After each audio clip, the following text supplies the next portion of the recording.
La région orientale de la République démocratique du Congo est en proie à un conflit brutal. Pendant des années, des groupes armés ont terrorisé la population, commettant des atrocités indicibles. Cette guerre est alimentée par la cupidité, avec le contrôle de minerais précieux en son cœur. Le coût humain est catastrophique. Des millions de personnes ont été déplacées de leur foyer, forcées de vivre dans des camps sordides. Le nombre de morts est stupéfiant, estimé à plus de 6 millions. Les enfants sont les premières victimes de ce conflit. Ils sont recrutés comme soldats, forcés de commettre d'horribles actes de violence. Des milliers d'enfants sont devenus orphelins, livrés à eux-mêmes dans une zone de guerre. Les filles sont particulièrement vulnérables, victimes de violences sexuelles et d'exploitation. La communauté internationale ne peut rester les bras croisés pendant qu'une autre génération est perdue à cause de cette guerre insensée. La République démocratique du Congo est riche en ressources naturelles, notamment le coltan, le cobalt et les diamants. Ces minerais sont très recherchés par les industries du monde entier, utilisés dans tout, des smartphones aux voitures électriques. Cependant, l'exploitation de ces ressources alimente les conflits et l'instabilité depuis des décennies. Des groupes armés, souvent soutenus par des pays voisins, se disputent le contrôle des mines et des routes de contrebande. La communauté internationale a la responsabilité d'agir. Nous devons faire pression sur toutes les parties au conflit pour qu'elles déposent les armes et s'engagent dans des pourparlers de paix constructifs. Nous devons également nous attaquer aux causes profondes du conflit, notamment la pauvreté, les inégalités et l'exploitation illicite des ressources naturelles. Au cœur du conflit dans l'est de la République démocratique du Congo se trouve la rébellion du M23. Ce groupe armé impitoyable, largement considéré comme une force par procuration du gouvernement rwandais, a semé le chaos dans la région.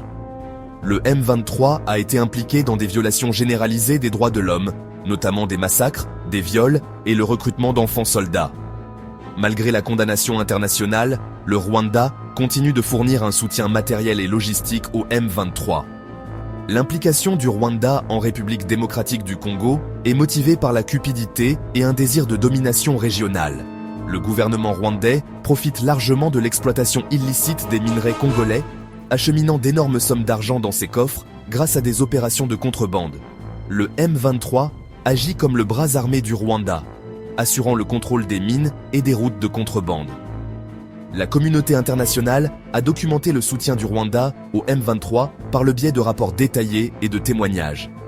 Des armes, des munitions et même des soldats rwandais ont été retrouvés combattant aux côtés du M23. Malgré ces preuves accablantes, le Rwanda continue de nier toute implication dans le conflit. La communauté internationale doit tenir le Rwanda responsable de ces actes.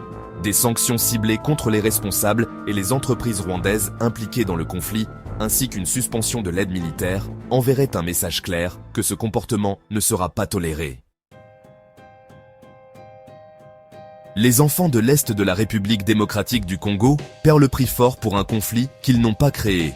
On leur vole leur enfance, leur éducation et leur avenir. Les traumatismes qu'ils subissent auront des conséquences durables, non seulement pour eux-mêmes, mais aussi pour l'avenir de la République démocratique du Congo. La communauté internationale ne peut pas se permettre de laisser tomber ses enfants. Des milliers d'enfants ont été recrutés de force par des groupes armés, les transformant en armes de guerre. On leur donne souvent de la drogue, et ils sont soumis à d'horribles violences, désensibilisés aux horreurs qu'ils sont forcés de commettre. De nombreux enfants sont tués au combat ou meurent de maladies et de malnutrition. Ceux qui survivent restent marqués à vie physiquement et émotionnellement. Les filles sont particulièrement vulnérables dans ce conflit. Elles sont souvent victimes de violences sexuelles, utilisées comme esclaves et mariées de force à leurs ravisseurs. Les séquelles psychologiques et physiques de ces expériences peuvent être dévastatrices et durables. La communauté internationale doit donner la priorité à la protection des enfants dans les zones de conflit. Nous devons soutenir les organisations qui s'efforcent de fournir une éducation, des soins de santé et un soutien psychosocial aux enfants touchés par le conflit dans l'Est de la République démocratique du Congo. Nous devons également œuvrer pour traduire en justice les auteurs de ces crimes contre l'humanité. Le conflit dans l'Est de la République démocratique du Congo est inextricablement lié au commerce illicite des minerais. Ces minerais, essentiels à la production d'une large gamme d'appareils électroniques grand public, sont sortis clandestinement de la République démocratique du Congo et introduits dans la chaîne d'approvisionnement mondiale. Ce commerce représente des milliards de dollars chaque année, enrichissant les groupes armés et les fonctionnaires corrompus aux dépens du peuple congolais. Le M23, avec le soutien du Rwanda, contrôle des zones minières clés et des routes de contrebande.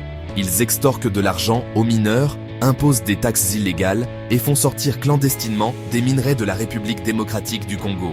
Ce commerce illicite fournit au M23 les ressources dont il a besoin pour soutenir ses opérations militaires et poursuivre sa campagne de terreur. La communauté internationale a pris des mesures pour lutter contre le problème des minerais de conflit. Des lois ont été adoptées, exigeant des entreprises qu'elles auditent leur chaîne d'approvisionnement et s'assurent que leurs produits ne financent pas des groupes armés. Cependant, ces mesures ont eu un succès limité. Il faut faire plus pour tenir les entreprises responsables de leurs pratiques d'approvisionnement. Les consommateurs ont également un rôle à jouer, en exigeant que les produits qu'ils achètent soient issus de sources éthiques. En travaillant ensemble, nous pouvons contribuer à briser le lien entre les minerais et le conflit dans l'Est de la République démocratique du Congo. Section 5. Les investissements de l'Europe, alimenter les flammes du conflit. Tout en condamnant les violences dans l'Est de la RDC, les pays européens alimentent simultanément le conflit par leurs investissements et leurs partenariats avec le Rwanda. L'Union européenne a promis des millions d'euros d'aide au Rwanda, y compris un soutien à son armée. Ces fonds, bien que prétendument destinés au développement et à la sécurité, soutiennent indirectement les activités déstabilisatrices du Rwanda en RDC. Les entreprises européennes sont également de gros importateurs de minerais de la région des Grands Lacs, y compris ceux provenant des zones de conflit dans l'est de la RDC. Malgré les efforts visant à améliorer la transparence des chaînes d'approvisionnement en minerais, les lacunes et la faiblesse des mécanismes d'application permettent aux minerais de conflit d'entrer sur les marchés européens. En outre, le récent accord de l'UE sur les matières premières avec le Rwanda soulève de sérieuses préoccupations.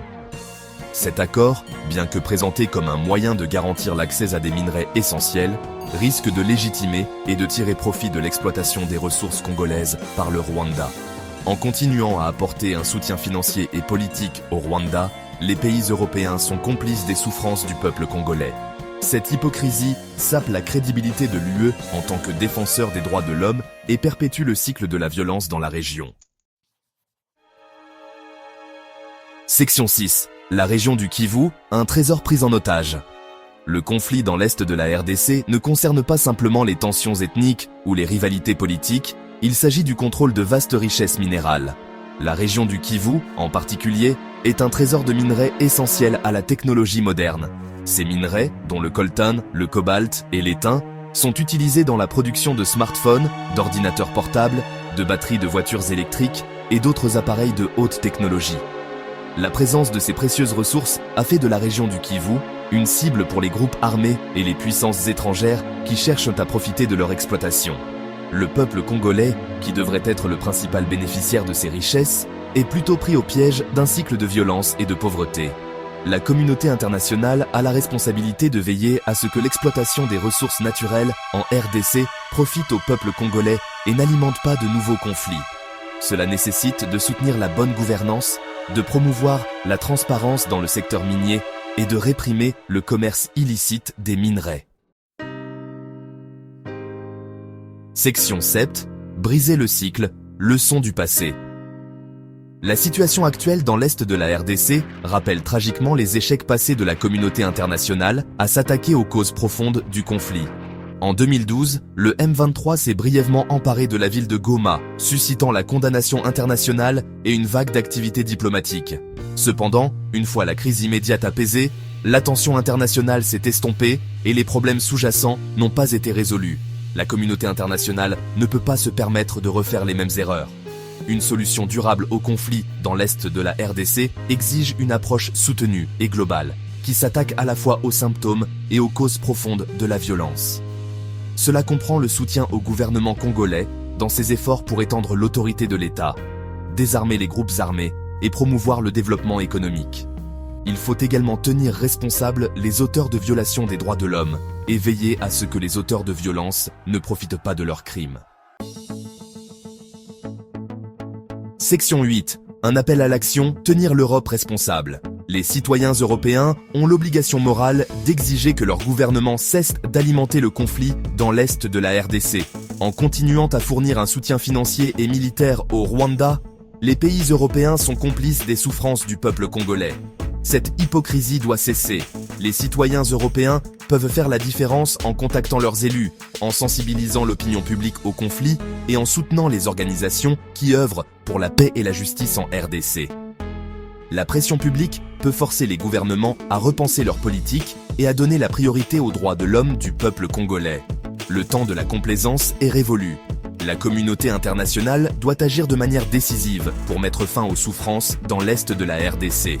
En travaillant ensemble, nous pouvons contribuer à créer un avenir où le peuple congolais ne sera plus otage de la violence et de la cupidité. Section 9. La voie à suivre, vers la paix et la justice. Le chemin vers la paix et la stabilité dans l'est de la RDC sera long et ardu, mais c'est un chemin qu'il faut emprunter. Le peuple congolais mérite un avenir sans violence, où il pourra vivre dans la dignité et la sécurité. La communauté internationale a l'obligation morale de le soutenir dans cette quête. Une solution durable au conflit dans l'est de la RDC exige une approche à multiples facettes qui s'attaque aux causes sous-jacentes de la violence, promeut la bonne gouvernance et garantit que l'exploitation des ressources naturelles profite au peuple congolais. Cela comprend le soutien au gouvernement congolais dans ses efforts pour renforcer l'état de droit, désarmer les groupes armés et promouvoir le développement économique. Il faut également tenir responsables les auteurs de violations des droits de l'homme et veiller à ce que les auteurs de violences ne profitent pas de leurs crimes. La voie à suivre est claire. Il est temps que la communauté internationale se tienne aux côtés du peuple congolais et soutienne ses aspirations à un avenir plus pacifique et plus prospère.